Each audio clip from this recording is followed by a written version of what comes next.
اعوذ بالله من الشیطان الرجیم بسم الله الرحمن الرحیم. ټولو قبایلو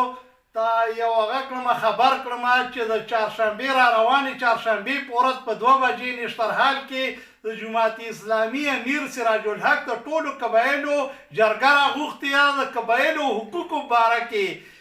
لکه 25 آییني ترمیم چې کله پارلیمنت نه منظور شو نو په هغه کې دا وعده کړې وای 100,000 نوکرۍ به قبایلو له ورکوو، بل به په NFC واټ کې په خزانه کې به 3% حصه یې ورسره چې هغه نه 1,24,000 روپۍ سالانه جوړېدې. 10 کالو لپاره یې پیکج منظور کړی چې هر کال به 100 اربه روپۍ قبایلو ته میلاوږي، نو سالانه به 224 ارب روپۍ قبایلو ته میلاوږي. د 5 کالو 1245 ارب روپۍ زمونږ وفاقي حکومت او صوبایي حکومت اړب کړي. که چېرې دا روپۍ پوره راغلې وای، سړکونه، اسپتال او بجلي او ګیس او اوبه او دا سړکونه دا ټولې مسلې به زموږ په وارد شوي وای، خو بده مرغه زموږ د قبایلو ممبران هم چوپ ناستو او وفاقي حکومت هغه موږ سره ډېره زیاته او ظلم یې کړی دی. ټولو قبایلو ته دا اپیل کړم چې را روانې چهارشنبې په ورځ باندې به چې کوم دی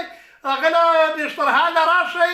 او چا سره څه معلومات دي د قبایلو حقوقو باره کې چې د قبایلو حقوق چا هړپ کړي دي، څومره حق یې ورسره چې دا ټول کل کار هغه وشي. جماعت اسلامي امیر چې کوم دی دومره ایماندار انسان دی چې سپریم کورټ اف پاکستان چیف جسټس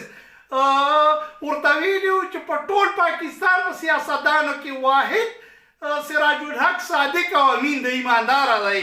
نو ټولو قبایلو ته خواست کوم چې سیاست نه هټ کر د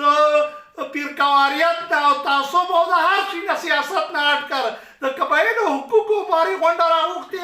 او ښایسته مو کا چې ټول قبایل نشترحال له راشي چې خپل حقوقو پر اواز اوچت کړو چې وفاقي حکومت سره مې او که صوبایي حکومت سره چې زموږ خپل حق تر حاصل کړو چې قبایلو مسلې په حل شي.